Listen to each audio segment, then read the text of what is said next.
আসসালামু আলাইকুম সুপ্রিয় দর্শক, সবার কি অবস্থা? হাজির হয়ে গেলাম দীপ্ত টিভি নিবেদিত মাশরাফি জুনিয়র নাটকের 1231তম পর্বে কী সব ঘটতে চলেছে তার অগ্রিম আপডেট নিয়ে।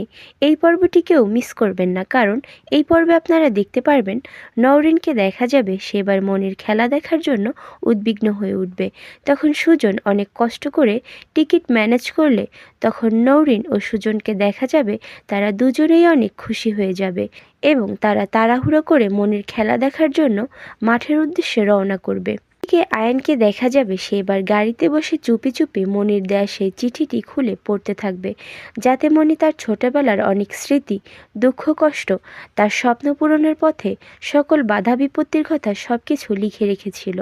তার জীবনে আয়ানকে পাওয়া, তার জীবনের স্বপ্নের চূড়ান্ত পর্যায়ে পৌঁছানোর জন্য আয়নের সাপোর্ট, আয়নের ভালোবাসা এবং সবশেষে তাদের জীবনে কোল আলো করে আসা নতুন সদস্যের আগমনের কথা চিঠিতে লেখা থাকবে।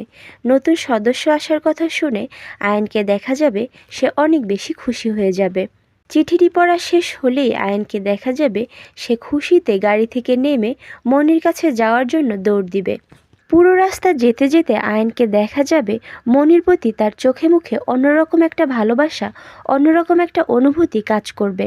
আর অন্যদিকে আপনারা দেখতে পারবেন মনিকে দেখা যাবে সে খেলার জন্য প্রিপারেশন নিলে তখন নাইলা এসে তাকে মনে অনেক সাহস দিবে এবং বিপরীত পক্ষের নতুন নতুন খেলোয়াড় সম্পর্কে মনিকে অবগত করবে, যাতে করে মনি খেলতে গেলে তার কোনো সমস্যা না হয়। তখন মনিকে দেখা যাবে নাইলার কথাগুলো শুনে সে মনে অনেক সাহস পাবে এবং মাঠে সে খুব সুন্দরভাবে খেলতে থাকবে।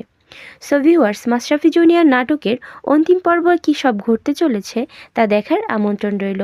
সবাই ভালো থাকুন, সুস্থ থাকুন, আল্লাহ হাফেজ।